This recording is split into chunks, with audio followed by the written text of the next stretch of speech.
Okay, welcome back, guys, and it's the 4th episode of the Transfer Special. And as you can see, we've got a really, really exciting guest on this evening in GREGG Evans. Listen, we're really, really pleased to have you on, mate. I just thought if we could get a bit of a background on you, really, and then sort of kick off from there, I guess. A really exciting guest. That's a nice intro, isn't it? Thanks, mate. Who's that then? I was just waiting for another guy to pop up then, but no. Well, I suppose, for those of you who don't know me, I work for the Athletic, cover Aston Villa. Been a journalist for 13 years, I think now. Covering football for pretty much that time as well. Solihull lad, 34 years old, so a little bit younger, maybe a little bit older than you guys. Can't quite work out behind the screens, but no, look,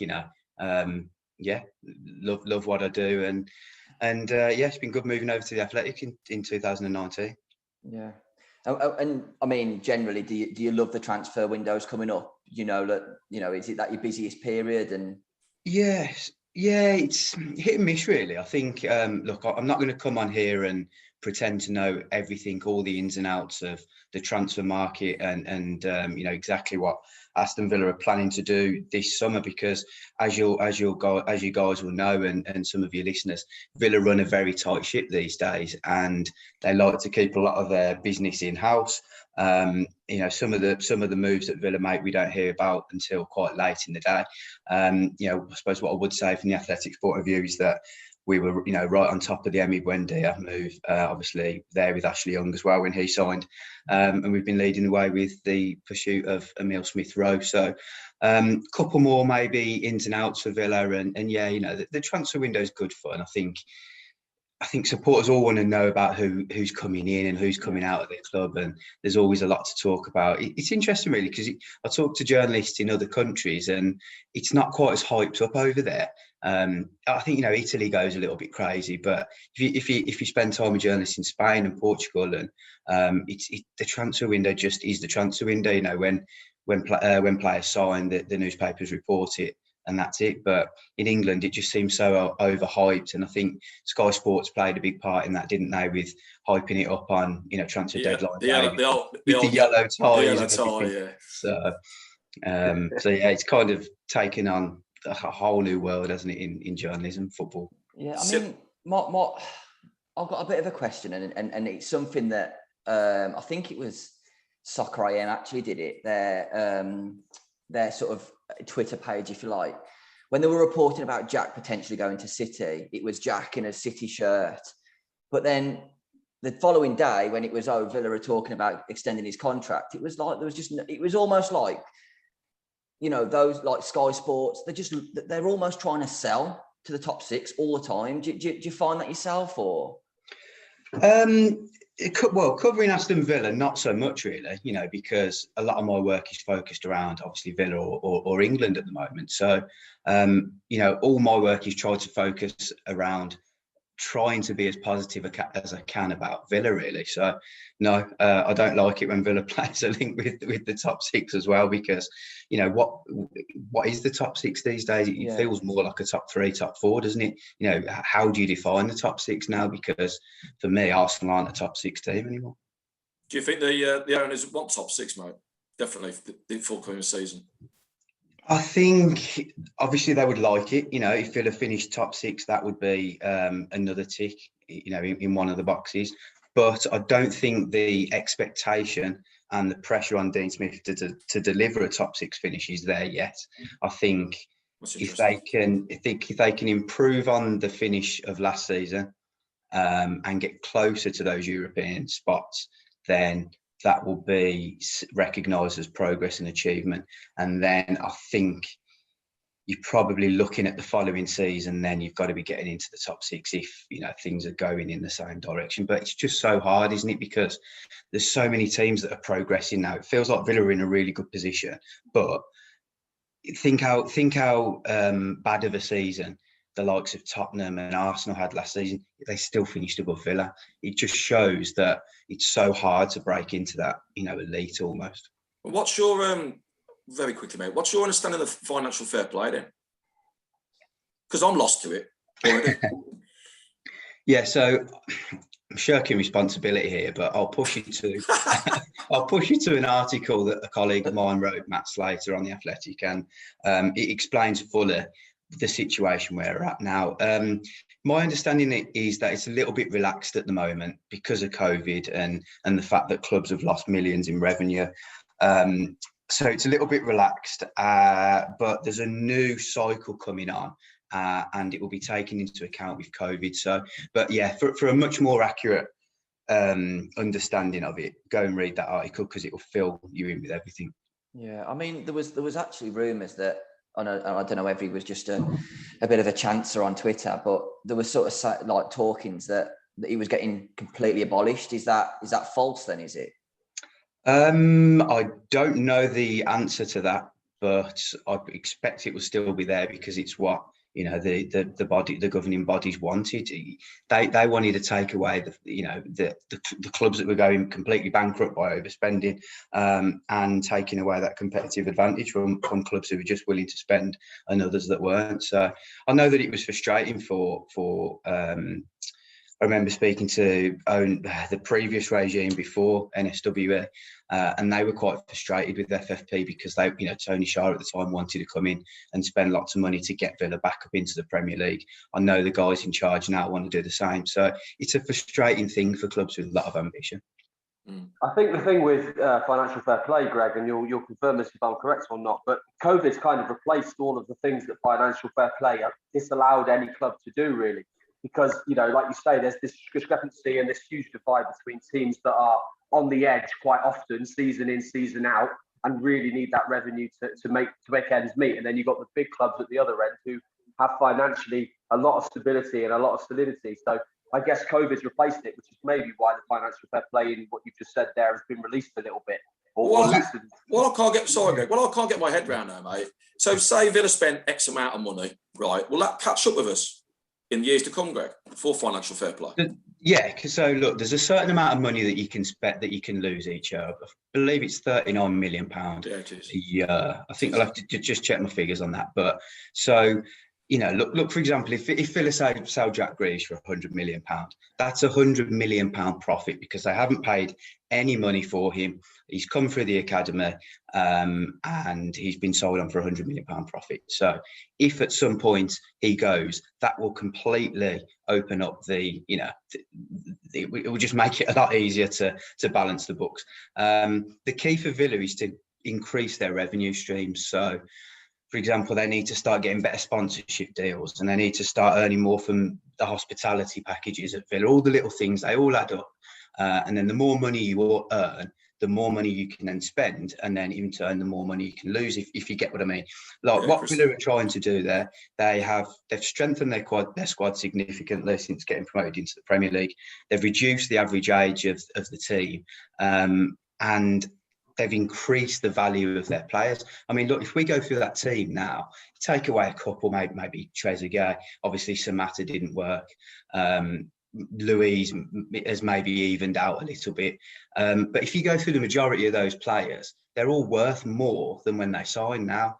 So at some point, Villa will wheel and deal a little bit. They'll sell a player on for a profit. It might be, say, Matt Cash in a year and a half's time. He might move on for £30 million, and that would be seen as good business because then you've got Kane Kessler coming through, who's potentially ready. Something like that. At some point there will be players that are moved on, not to weaken the team, but just to keep the books going and balancing it out. So I think Villa are in a really good position because, one, look, it's not what supporters want to hear, but if Jack Grealish does ever go, there's a lot of money then coming back to balance the books. And as I mentioned, a lot of the players that have come in now are worth more. And if they potentially get sold on in the future, they'll make Villa a profit. Should we touch on the Jack? Yeah, go on. We touched on the Jack Grealish story. Should we touch on the Jack subject, Greg, or not? Well, we'd be rude not to, wouldn't we? Yeah, go on here, mate. There's your lines. What's your understanding of it? Okay, so it's pretty simple at the moment. My understanding is Manchester City are interested. They haven't bid for him yet. Villa are hoping to extend his contract and keep him at the club. but they are aware of this growing interest at Man City, and are expecting a bid at some point. If it reaches £100 million, it's my understanding that he will go. That'll be enough to do it. And it's a difficult one, isn't it? None of us here want to see Jack Grealish leave, because, I mean, look, I'll let you answer the question, but I feel that for all of Villa's progress in recent years, if they sell Jack Grealish, it feels like one step back. No matter what, that you just can't replace him, can you? The thing is with me, Greg, it's the 100 million, mate. Where's this 100 million come from? Is 100 million come from, has he got a get out clause, or is it what the board want, 100 million? Because for me, 100 million after what Jack did and what he's doing for England, mate, is worth more than that. Yeah, well, his value is increasing all the time, isn't it? But now, look, I've asked this question multiple times to multiple different people, and I'm getting different answers back. Some say that there's a release clause there. Others, especially those at Villa, say that there isn't. So it's hard to put some clarity on that. But I think if Manchester City, the way I would put it is, if Manchester City come in with £100 million bid, I think that'll be enough to get for him to go. Does that include any players, Greg? Do you think the club have any interest in anything like that, or is it straight monetary deal? I think my personal view on it would be very difficult for Villa to attract a Raheem Sterling, Bernardo Silva, Riyad Mahrez. I just don't see any of the players that would potentially be used in a make weight be interested in coming to Villa, and I don't mean that disrespectfully. I just think they're so used to being at an elite club that they won't want to leave to go to a club that is trying to challenge for the top six. Man City do need to sell. They need to move on a couple of players before they can get these big deals done. They want Harry Kane, which we all know. They want Jack Grealish, but they haven't bid yet. I think they've just made 11 or 12 million pounds a day on Jadon Sancho moving to Man United. So that's a good start. We all know they've got lots of money anyway, but their squad, they can't just keep buying £100 million players and keep 50, 67 million pound players on board.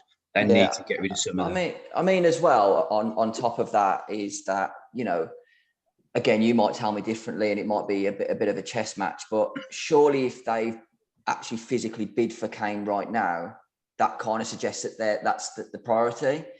Now, the reports on that suggest is that Kane's not going to go for 100 million, so it might take 120, which then that means, like you say, Raheem Sterling's pretty much been said that he's not interested in being part of any kind of swap deal. Who can afford his wages? I mean, I said this on our last podcast, with the greatest respect, if a competitor come in for you, Greg, and said, I'm going to ask you to do exactly the same job, but I'm going to pay you less money for it, you're going to say no if you're not being forced out the door. So I think, there's quite a few people that hold a lot of weight when they talk about the Villa, and I think obviously yourself being one.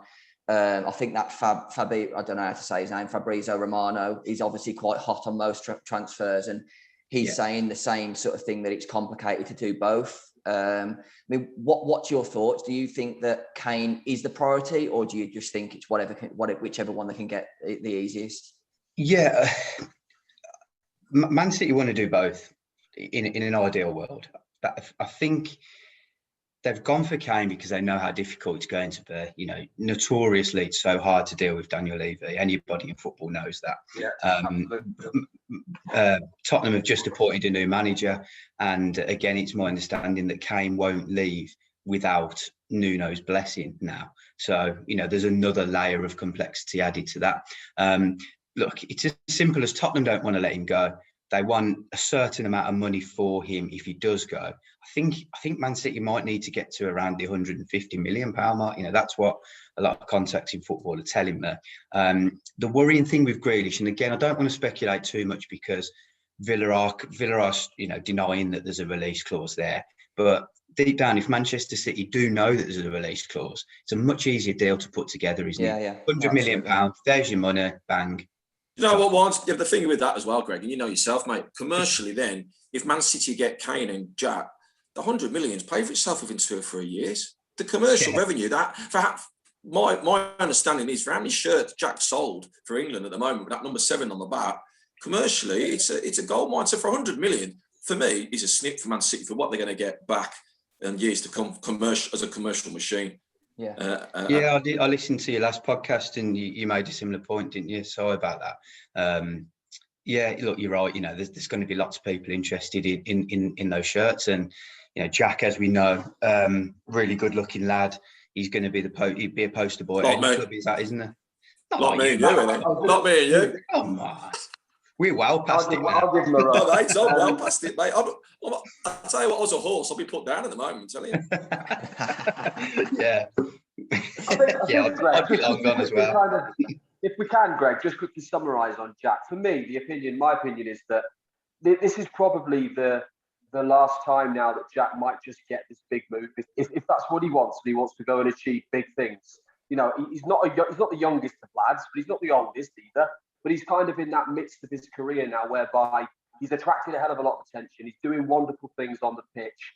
And now probably is a fantastic time for him to go. Obviously, none of us want to lose him, but I think there is that probability in his mind. I don't know whether you agree or not, but that maybe now is the time, and that he can be a Villa boy and love the Villa through and through, but still go on to another club and achieve something much higher and much easier and much quicker, perhaps. Yeah, I think that's a really nice summary. I'd agree with that. You know, I've known Jack now since he was 17, 18 years old. I remember doing an interview with him when he signed his first contract, and you know, he hasn't changed much. He's obviously matured a little bit, but he's still got that real likeable way about him. And look, we all know he absolutely loves Villa. We all know, you know, what it means to him going out and performing for Villa, and I think he would love nothing more than for Villa to be top of the Premier League and chasing Champions League titles and Premier League titles, etc. But he's at the stage now where a lot of his close mates are in football, are doing big things. James Maddison, a good friend of his, has just gone and won the FA Cup, hasn't he? With Leicester. Ben Chilwell's just won the Champions League. Mason Mount, who he's not particularly close with, but you know, he's in and around the England team with, and always getting compared to, has again gone and won the Champions League. A lot of these players that he knows are playing for big teams and enjoying big European nights. And if you're a player, it doesn't matter how much you love your club, you want that, don't you? You know, you want to be you want to be playing for the best team against the best players, going for the best trophies. And I think we've all got to admit that Jack Grealish is good enough to be in that position, pretty much as the nation are now seeing as well. Definitely. It's not just Villa anymore, is it? Who are right behind him? I'm going to the pub with Blues fans who are singing, you know, his name. Everyone loves him now. Yeah, I mean, one last question before we move on from Jack, because he's probably the big thing at the moment. But you know, there's growing sort of reports that Villa are quite confident that he's going to renew his contract. You know, what's your thoughts on that? Villa want to renew his contract. It's as simple as that. For me, I would say if Jack does sign a new contract, then it's absolutely great news for Villa, isn't it? And I think if he signs that new contract, that almost puts an end to everything, to him making that big move. I think if he signs a new contract, it's almost a statement of intent. I'm here to stay now. I'm here at Villa. I think I've said this point before. I think Jack signs. I don't think he'll get a big move. I don't think anyone, because that's effectively him turning City down, isn't it? So, but anyway, we'll move on because we hang don't on, hang on, very quickly on that. I strongly disagree on that. Look at Benteke. He signed a contract. He was gone with this season.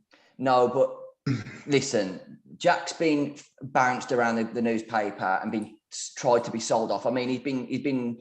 Last time I looked, he was in Manchester United finding a house last year. Now he's like ridiculous. On the verge of Man City. I mean, you like you say, TalkSport broke it. My understanding is that X, Y, and you think to yourself, this is just outrageous now. Like, if for me, my opinion is, and you know, well, I don't want to get proved wrong, but if Jack signs a contract this year, that's him done. I don't think he gets another. Because what's the point wasting your time? Man City are at the minute the biggest attraction in the UK. What if you don't sign this year? Why are you not signing? Well, like Greg said, at the end of the day, if Man City's done put the cash, which reality, let's not kid ourselves, they can do. While selling players, he's gone. That's what I mean. I mean, there's two strands to it, isn't there? One, Man City haven't bid yet. You know, that's a fact, and they've still got to stump up that cash. But two, it could potentially be a very easy deal for them to do if that £100 million release clause is in place, and all they have to do is stump up the cash. So, look, the worrying thing is that there's still quite a long time to go in this transfer window. The Euros aren't over. It's all going to kick into action after the Euros. So it's going to be another one of those awkward, horrible summers, unfortunately, as Villa fans, waiting anxiously. And the only winner would be Jack. The winner. Jack's the winner either way, isn't he? Yeah. I mean, look, but I think from Jack's point of view, I think fair play to him. He's deserved it. He's one of the best players in the country. So, I mean, he holds all the cards, doesn't he? I think that Villa need to do a bit of a Dortmund and put a date on it. If City are going to bid, say you need to be by X, because then we use that 100 million then to replace personally. Which we've got astute owners, we've got really, really clever people in charge of Villa, and it's probably the most. But then Man United waited a season, got all the cash together, and got him a season after. Yeah, but what I'm saying to you is that they're not dealing with Villa now. Villa are a different animal now, and the people that are looking after ins and outs are going to get the best deal for Villa. And if that means that it's agreed that this is the date, Dortmund did the same and just stuck the heels in, either stump the cash up this year so we can replace them, or don't bother. And I think we've got owners and we've got people in charge at Villa, I think, who would do that. I mean, I might be wrong, but I would assume that there's got to be a plan and a bit of a date involved. I mean, I don't think we'll hear anything and now until the Euros are finished anyway. So it's going to be an organising wait. Great, honest assessment, Greg. Appreciate it, mate. Let's move on. Next subject. Definitely. I do feel like I'm talking about Jack every summer, because we've had the Tottenham scenario where he nearly went. We've had the Man United last year, which I tried to play down because there was always a guy in my ear telling me they're going to sign Van der Beek. They think that his Champions League experience is more valuable and we can get him at a cheaper rate. I think if Villa had gone down, Man United would have got Jack last year, but and now this year we got City. But look, let's move on. Right, you'll get it next time on the podcast. You'll get it again as well. Yeah. PSG next year. Anyway, let's move on to a bit of doom and gloom, and let's move on to probably something that's probably one of the most positives about Villa. And I know that we've got this inner city that's been sort of passed, and the academy as well. It just seems like there's just such a positivity from sort of bottom to top at the minute. What's your feel around the club, Greg? Yeah, I mean, look, from a reporting point of view, it's the most upbeat I've felt writing about the club for, at least a decade now. I started covering Villa just at the end of the Martin O'Neill era. So, obviously watched them before, etc. But from a reporting point of view, everything is positive about this club. Every staff member I speak to at Villa, they say that these owners are unbelievable. They'll do everything for the club. As you've seen, the women's team have improved. The men's first team have improved. The youth team won the Youth Cup last time out. There's a real aggressive and strategic recruitment plan still in place at youth level, and you've got the academy changes as well. So everything's going in the right direction. This club is moving forwards, and it is really exciting times. Is the kid gone to stay Sunderland as a professional? Sona, yeah. Has he? How many years? Who's Sona? Yeah, how many years has he gone to Sunderland for? I think he signed a 2-year deal. To go in the under 23 team initially. Did we release him? Villa released him. Yeah. There's actually high hopes for him. A lot of people in football speak quite highly of him. They feel that he could be one that drops down and comes back again. So it's one to watch. Look, if you can get into that Sunderland team, it's a decent place to go and play your football, isn't it? Because big crowd and that. So a great documentary. Yeah, could be part of the part 4 or whatever it was. That's it, mate. It's unbelievable, isn't it? When I think like you say, you started looking at us from the Martin O'Neill days, and we've spoke about this. Like, it's a bit of a cliche, but it has just been literally an up and down roller coaster since then, hasn't it? Probably the bad times have outweighed the good in that respect. But then, the last 3 years have just been sort of meteoric, really, in the way that we've rose and the way that Smith came in and won those last 10 games. And I think from that point, I just don't think we've ever looked back, have we? No, it's all gone in the right direction. Yeah, as I say, I mean, there was a point, I think probably about 2016, and I remember talking to another one of my colleagues, and I said, well, what the hell is wrong with this club? Like, you know, since I've reported on this club, it's just been one thing after a bloody another. It's like, you know, Gerard Houllier had his health problems and has obviously sadly passed away since. There was the whole debacle over bringing Alex McLeish in. Paul Lambert, you know, turned badly in the end. It turned bad in the end, didn't it? You had the absolute ridiculousness of Tony Shaw and some of the stories that the players tell you about between Shaw. Between all that, we missed that clown Rami Gard. Yeah, of course. We missed the bloody relegation season. You know, like, and then of course, you got the relegation season where I remember going to the games. I'm thinking, what the hell do I write about? You know, when they're just losing.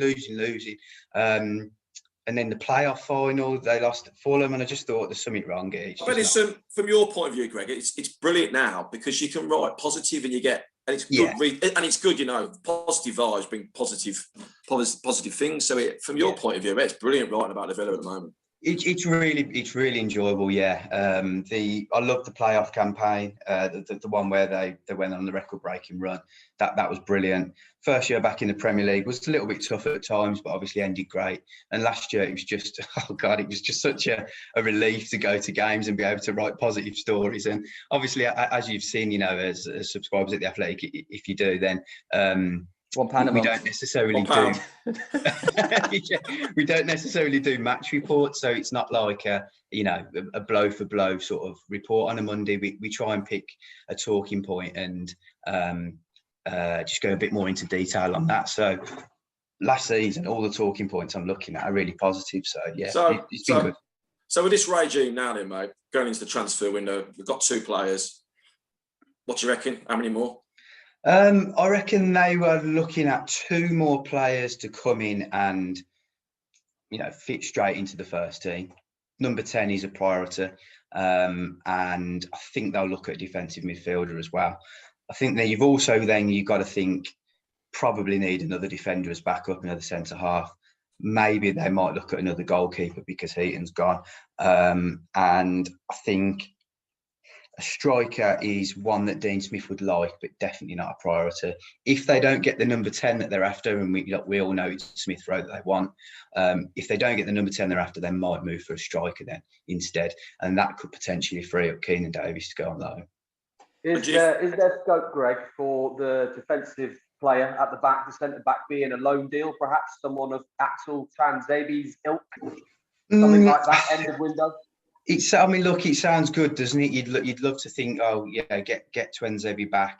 That would really help tighten things up. But I just think if Tuanzebe goes out on loan, and the reports coming out of Manchester with that he will be, he's going to want to play every week, isn't he? He's going to want to go somewhere where he plays. If you listen to the other podcast, Greg, I'm surprised, and I think we will. We've not used McKenzie yet, mate, have we really?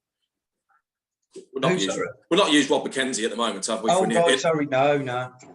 So he's got to be waiting in the wings to come up with some sort of gem. Yeah, and look, you know, Johan as well. So obviously Johan pushed for Sanson, who we haven't really seen much of yet because he struggled for me in the first few games and then picked up his injury. Whether he turns into the player Villa hope they do, we'll wait and see next season. But yeah, look, you know, Johan's role will be to identify some players on the continent as well as working with his scouting team. But you know, Christian Purslow does a lot of the deals and negotiating there, and they went through a really rigorous process to get Johan in as the sporting director. So you know, he settled in well, and he's doing what Christian Purslow wanted him to do. So behind the scenes, they're very happy. Yeah, I've got a bit of a two-part question. Villa's, have they got a budget this year? And if so, what do you think's left in the funds for those 2 priority positions? Yeah, I don't know if I don't know what the budget is. That's something Villa haven't revealed to me or to other members of the press. I don't know. Sorry, I'd be lying if I told you. My understanding. I think that's a positive, though. Do you, Greg? Well, you're not going to tell everybody your budget, are you? Well, I think in years gone by, I think everyone's known that Villa have got rich owners, and you get the Villa tax on it, didn't you? Yeah. Yeah, like that, the Villa tax. Yeah. Robin Hood. Yeah, I mean, look, I'm not going to lie. As a journalist, you want to be informed as much as you can because it makes your job easier. But I think if you're a supporter looking in, the way Villa are handling their business and keeping things very close to their chest, is a good way of going about things. So what did you used to do? Did you just used to plug Tony Jara into the Matrix and uncode his emojis? Get him on FaceTime. Yeah, come on, Tony, film me in. Greg, if we put into context Ward-Prowse and Smith Rowe collectively together, if both of those transfers can come off and the club are pursuing them and they get their merry way with both of them, what figure do they both bring? What figure do they both collect? Well, as I was about to say previously, I think there are, from my understanding, that there are still funds available for Villa to go quite big on a number 10, which is why you're seeing this pursuit of Smith Rowe. If that doesn't come off, they like McNeil at Burnley as well, and there are some other players who have been looked at.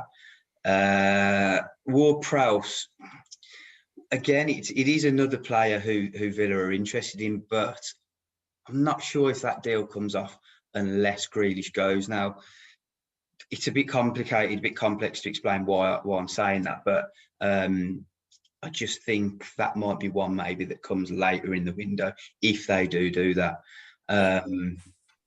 Yeah. Okay. And my second part of my question was that if you had 50 million, who would you like to see Villa bring in? One player. Is this? No. I'm not saying as who you think we're interested in. Just a name. Can I say basically, if Villa were to sign anyone, not even a name. Man United, for example. Yeah, exactly that. Not even a name that we're necessarily interested in. It's a fantasy football fantasy question, mate. Yeah, before everybody gets onto you, it's a fantasy football question, and Greg's not saying we're going to spend 50 million on this player. Okay. Disclaimer, we are not interested in this player. Yeah. Make it clear. Yeah. It'll be in the Athletic tomorrow. Subscribe. Yeah, Greg, mate, touch your nose if it's true. Okay. Well, the two positions I think, because I know they're desperate to get a number 10. Number 10 and attacking player. I'd say if you could get one of them, you could probably get Mahrez. I think for 50 million now. He's 30 years old, isn't he? I think, could you get him for 50, do you think, lads? I mean, I don't know. No? I just don't think we've. Would he be 50 million? No? For me, I don't think with Wendy coming in, I don't think it's a position. I think we are desperate for number 10, and I don't think Mahrez is your out and out number 10, is he? I mean, just to give you a perspective, mine would be Pereira. I know he's probably not 50 million, but I just think that if you kept Grealish, that front four of Watkins, Grealish, Pereira and Buendia can all play in different positions, interchange. I just think it's frightening. For me, I mean, the reason I said Mahrez, I thought if you have Watkins, Jack on the left, Buendia through the middle, Mahrez on the right. Yeah. I think that's quite nice. Do you know what though? Which is the frustrating thing with all this, guys, is if we do sell the Jack for 100 million, you know yourself as Greg that everybody's going to put the prices up. Yeah, everyone by 20%. So that 100 million really is not going to go that far to replace the quality of Jack. No, it's not. And I mean, I just think that, look, if Jack goes, then Villa will have to obviously find a replacement for him, of course. But I think a lot of the business that Villa are trying to do, they've got one eye on Jack potentially going as well. Yeah. But also they are planning, for him to stay. All these signings that they're looking at are to team up with Jack. But and are they telling that player that Jack's going to be around? Are they? They are, yeah, they are. Which is what any club in their position would do, because the player is still there. But don't you find that a bit deadly though, Greg? No, Well, I don't. only if it comes Of course to not. backfire on you, you know. No. If The thing of it if is, it comes back on you, then potentially. But Villa have done everything they can to try and keep him. They're offering him a new deal. Yeah, that's it. They can turn around to the player that they told and say, well, look, we've done everything we possibly can. Yeah. It's But not I like, think it's not like they're saying to these new players that are coming in potentially and saying Jack's here to stay, but knowing full well that tomorrow he's signing the deal at City. You know, they're signing these players saying Jack is going to be around and you're going to get to play with Jack. We're doing everything we can to keep him. Our offer's on the table, and hopefully he'll stay. You've got to be honest and transparent. Exactly. And it is his number 10 shirt. Yeah, and the thing of it is as well, you've got to remember these players are not naive, so they know what's going on in and around Villa. They know that there's potential that Villa are saying that our intentions are to keep Jack, which they are. That's not a lie. It's not a dangerous tool to do. He's a Villa player until something happens. So why wouldn't we use Jack's name? Anyone who's anyone would want to play with Jack Grealish at the moment. So use his name to get that over the line. And you know what? Maybe, I don't know, pulling one out of the hat like a Dele Alli. If Dele Alli comes in, maybe that's the name that keeps Jack as well, and go, well, he's one of my good mates. He's the number 10 position. I'd love to play with him. So maybe that is something that we need as well, to sort of say, right, that's who Jack wants to play with. You want to play with Jack. That's got keeps Jack interested and go and push for Europe. The guy from Man City though, 50 million. Great shot.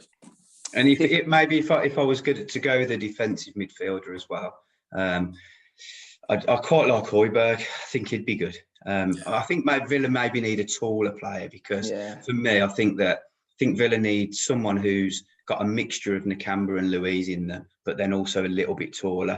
But I do like Højbjerg. Maybe if I had 50 million, I'd throw him in the mix as well. Greg, on Dougie, is he an out centre defensive midfielder for you or not? Do you know what? Like, I feel like I'm always slating this guy, and I'm really going to have to try and hold back, because Greg, you like me, out of all the players, he always seems to get it from me the most, and like I am notoriously too positive, but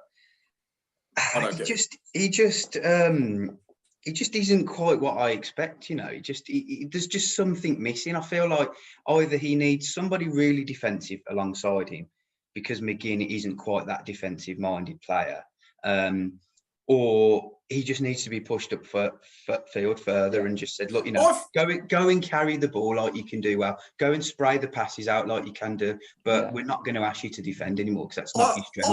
I think for a Brazilian, he lacks pace, and I think that's probably what lets him down a bit. Yeah, he's not the quickest, is he? But he's always fouling, isn't he? He's always fouling. He can't dance either, T. I'll tell you what though, he's had a stonking few weeks over in South America, the last few weeks for Brazil. He got slated his last match. He's away for a while as well. I don't think he'll be back till early August.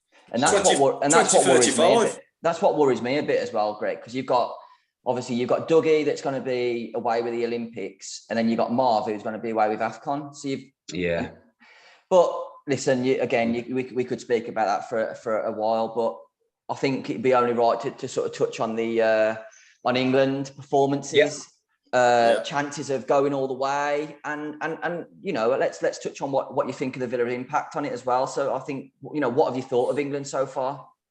Good. I feel that I didn't really know much about Southgate as a Villa player, because it's just, I was quite young when he was a Villa player, and obviously wasn't a reporter then. So you had to get that bit in, didn't you? Yeah. so I made it almost my one aim over this summer, just to find out a little bit more about what he was like at Villa. And I read his book, read a couple of his books, and read one of John Gregory's books and Brian Little's book as well, and spoke to quite a few players that played alongside him, and people that knew him. Just wanted to find out a bit more about him, and wrote a story on the back of it in the end. But I think, because look, my one memory of Southgate is missing that penalty at Euro 96, and like when I was at school at the time. I think I was at school. Yeah, I was at school at the time, and I just couldn't ever forgive him. And it like that just stuck for ages. And I was just like, oh, Southgate, bloody Southgate, he let us down. But I think he deserves a bit more credit than he's getting. I mean, we haven't conceded a goal, which is amazing. I think, we wanted to see a little bit more from England in the group stages, but what they did and the memory they gave me and so many other England fans by beating Germany, I really just genuinely thank them for it, because I had a great night on whenever it was. I mean, can't even remember the night. Is that drunk? Remember? Do you think his criticism comes a little bit because we're all so used to watching club football, and he's actually really, if you think about it, he's playing perfect tournament international football, isn't he? He's plodding along in terms of not really. I mean, other than Germany, really, we haven't really got out of third gear. Haven't looked threatened too much, and we're just grinding results out, really. Yeah, I think it's quite a bold call to bring Maguire back in when Mings had played so well as well. But at the same time, I thought it was a nice little touch bringing Mings on for the last 10 minutes against Czech Republic, which just showed that, one, he was still in his thoughts, and two, he could rely on and trust in him, in a really important moment. And he has made some big calls, hasn't he? And he's had obviously the setbacks of Mount getting injured, getting bloody isolated through COVID, when he would have been a player that would have played against Germany. He's had to deal with the whole backlash of why the hell aren't you playing Jack Grealish, but still stuck to it and managed to get results. So I just think he deserves a bit of credit. And Alan Shearer did a column piece with us. It's quite emotional, actually. That was, wasn't it? It was. It was. I mean, look, I remember having Shearer 9 on the back of my shirt. So I absolutely loved Shearer and I hated Southgate.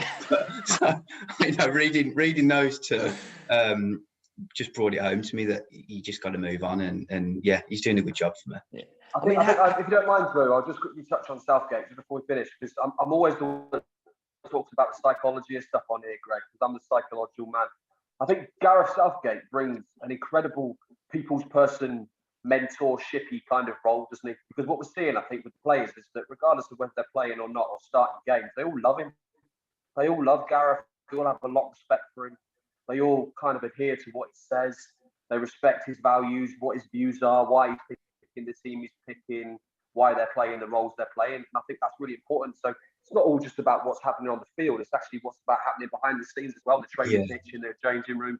And I think that's what Gareth is bringing. And I think that's why we're seeing us do quite well in that respect. We look like a tight unit, despite some poorer performances. We do look tight, we do look close, we do look well bonded. And that's really important in any football club, isn't it?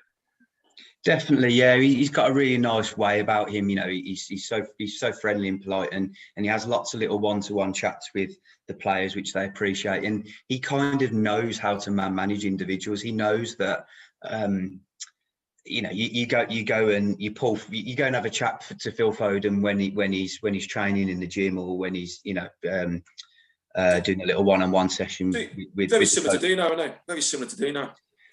You think he's got a nice way about him, like Dean, and players warm to that, and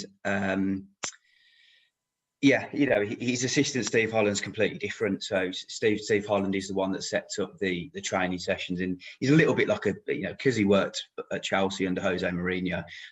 He's a little bit of a Mourinho clone almost. So he's the guy that does all the sessions, but leads the way, but. Gareth will shout up who needs to. Who's the guy who was at Bournemouth? He's just gone to the coaching staff. He's highly regarded as well with players. I can't remember his name now. Gary Jones. Yeah, that's right. He's at Newcastle, isn't he? Is it Graham Jones. Graham Jones. Highly. Yeah, players love him, don't they? So that was very clever to get him in as well. Yeah. Look, I think it's a nice little setup at England at the moment, and the FA have taken the pressure off the players with various things like putting player liaison officers in place and support staff to take the burden off, like ticket issues. And look, we all know when the players in the past were trying to get tickets for their families and friends, and they were waking up on the morning of a game, for example, and they were desperately scrapping around to get bloody their best mate into a seat. I mean, Southgate was the same. So I think the game against Holland in Euro 96, he couldn't get his best mate into the so-called posh seats, and was worrying about that on the day of the game. The FA have put so many measures in place now to just take away all that pressure from the players and just let them focus on the training sessions. And St George's Park is a good place to be at the moment because there's loads of stuff to do there as well. I want to know what flavour pizza he had on his head after he ate the pizza. Do you know he got 40 grand for that? Yeah, I was about to say he got a lot of money for that. Well, it's funny because one of my colleagues did an interview with Gaza, and Gaza said, you know, I scored that amazing goal against Scotland. Gareth Southgate misses a penalty and he gets 40 grand off a pizza. I reckon he's a Hawaiian pizza guy. I do. What do you reckon? His margarita, mate, so plain. It's so plain. It's definitely don't like Hawaiian, by the way. That's a great pizza. Yeah. True. Don't have pineapple on pizza, do you? Nah, but Southgate, he don't have sugar in his tea and he has no toppings on his pizza, mate. That's and he drinks sparkling water. And if it's the weekend, you'll stick a bit of lime in it. Apart from that, guys, football's coming home. He's going to win this. Apart from that, just that small little caveat of football. But listen, every time we get a guest on, we always ask the same question, and I did sort of ask you, so I hope you have done a bit of prepping. But what's your ultimate Villa 11? And I know you've mentioned a few times you've barely reached adulthood, so I know your team might be a bit mad. This will be interesting. Can't eat your webcam. Yeah, no pressure. Yeah. Don't worry, Greg. We can edit this bit when you start saying Kane Kesler, Chuck. Yeah, Samatta up front. Oh, he'd score in a cup final. No, anyway. Well, okay. I suppose I'll qualify it just by saying that, yeah, as you mentioned, it's the players that I know or remember really. So, so Dougie Luiz is definitely not in then. So no Dougie Luiz. Yeah, so I'll go Bosnich in goal. I'll stick with the back three of Hugo, McGrath, and Southgate. Cheating a little bit because I'm going to play wing backs with Milner on the one side, Young on the other side. So it's cheating a little bit, but I'm having it. Three in midfield: Ian Taylor, Gareth Barry, Jack Grealish, and Dwight York and Christian Benteke up front. Well, Greg, without brown nose, you mate, you've done the best one, yeah. If it blows blowing out the water, that does. I don't know how's that worked. I'm happy with that. Was that far off any of yours, or? We didn't go for a modern formation. We went 4-4-2. Yeah, we went like Pongo wearing up front and Jemba. No, I mean, look, you know, I feel bad almost leaving the some of the 82 out, but I didn't see them play, so I don't know how good they were. Greg, can I tell you one of the honorary mentions by Azza? Go on. Or do you want to tell him, Azza, from up front? Oh, no, it's fine. You can. Go on, tell him. I can't say to be honest, you know, when you said it, right, the amount of messages I got off the lads who go home and away with me went, who's that plonker? Marlon Harewood. Marlon Harewood. Oh my God, you're like my podcast host, Dan Bardell. He loves Marlon Harewood as well. That's why he's got it, because that's where he's got it from. It's his pal. Right, okay. I've been trying to get him as a guest, actually, but I just can't get him because I know Dan will be desperate to get him on, but I just can't get hold of him. Right. We always finish off with some quick fire questions, but obviously with it being a transfer special, there's obviously a lot of names. We're not asking for war and peace. We just want it's rubbish or there is something in it. We're just asking for a treaty. If I give you a name. Okay, so we got that Pape Matar Sarr. I'm sure I'm not pronouncing that right. Anything in that? Look, I'll have to just say that I don't want to, sorry, I won't go on, but I don't want to knock down any other reporters' transfer rumours or transfer stories because, look, you know, I know that there's a lot of other reporters out there that do a lot of research like myself. So, you know, I'll only say what I know, but I haven't heard anything on that one, no. Okay. Obviously, Emile Smith-Rowe, you've mentioned a few times. Yeah, one of the top targets. Second bid gone in. Going to be difficult to get him though because Arsenal want to tie him down to new contracts. What's your likelihood? I just think it's going to be so hard, isn't it, to get him out of Arsenal? If they do, then it's, you know, what an unbelievable signing. Just because, you know, a few years ago you'd been laughing out of court, wouldn't you, saying that they would sign a player up from Arsenal? I think that'd be a 50 million. That's your 50 million pound. I mean, not that we wanted to go on about each and every one, but just to clarify something, would we put a second bid in for any player, whether it's Emil Smith-Rowe, if the player hadn't suggested he was interested or not? Well, no, probably not, because look, I don't know whether Villa have gone directly to him, but they will have some sort of inclination that there's a chance of this happening. Because as you say, you wouldn't go back in again, would you? Okay, we won't push it too much. I said that 2 weeks ago when the second bid was going in. I thought, and you don't bid for a player twice if there's no interest or there's a little inkling from somewhere that's telling you to bid again. You know what I mean? Definitely. Ward-Prowse. Yes, some interest. Next.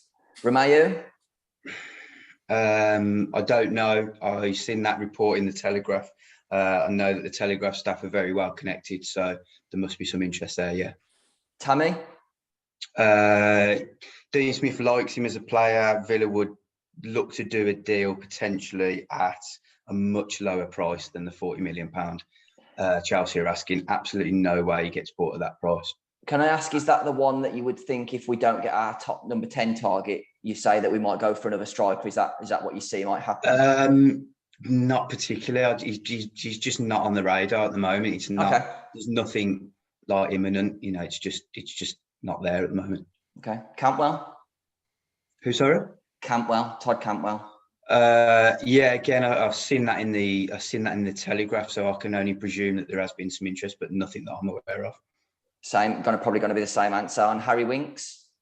Yeah, same report. Yeah, I know Mike McGrath's very, very well connected, very good journalist. So look, if he's getting that information from somewhere, then I've got no reason to say it's not true or is true. Yeah, and I think the final one is Julian Alvarez. Has been talks that we're going to speak to him this week, and saw the reports in Argentina. I think that there has been some very, very brief discussions, but probably discussions are the wrong word. The way River Plate operate is that they like to pitch a lot of their players to English clubs, and they almost try and sell them to English clubs. So as part of a worldwide search for players, Villa have had conversations with them about him, but there is, nothing imminent, no deal being proposed, right? Or whether there will even be a deal proposed, I don't think so. But no, certainly nothing as close as what they're saying in Argentina.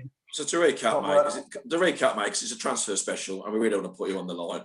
So we're basically saying number 10, defensive midfielder. And then everything else is back up in it. Messi. Is that what we're saying? Yeah.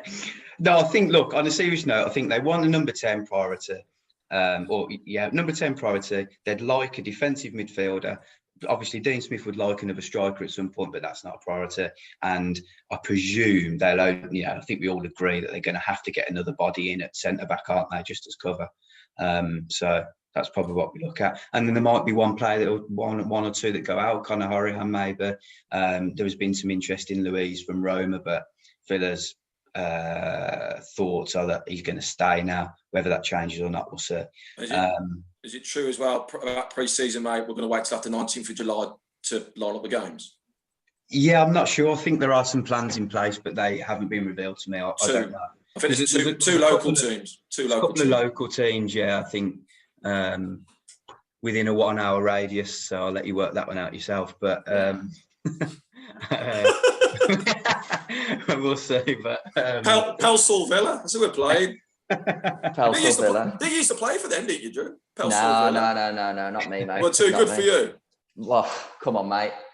I think your man who's just gone to Blues. I think that's where he's from. Pelsall. The young ginger lad who they've just signed. Oh, Woods. Yeah, he's from Pelsall. He's from Pelsall. I've always been really impressed with him every time I've seen him. It's just a shame his career's dropped down a bit. There was big interest from Villa at one point, wasn't there? Yeah. First year of Zia, when we went up for a big year. Is that why you put an orange as the emoji? But listen, no, as I say, just to wrap it up, mate. I really appreciate you coming on. I think we all do. And yeah, I know we've put some tongue-in-cheek plugs of your articles and stuff. But genuinely, I subscribe and I do enjoy reading. Not just yourself, mate. I do enjoy all the reporters. So guys, get yourself out there and subscribe. But listen, from our point, please like and subscribe our videos as well. Put some comments in. And yeah, really appreciate you all watching. Thank you very much. Up the Villa. Cheers, Greg.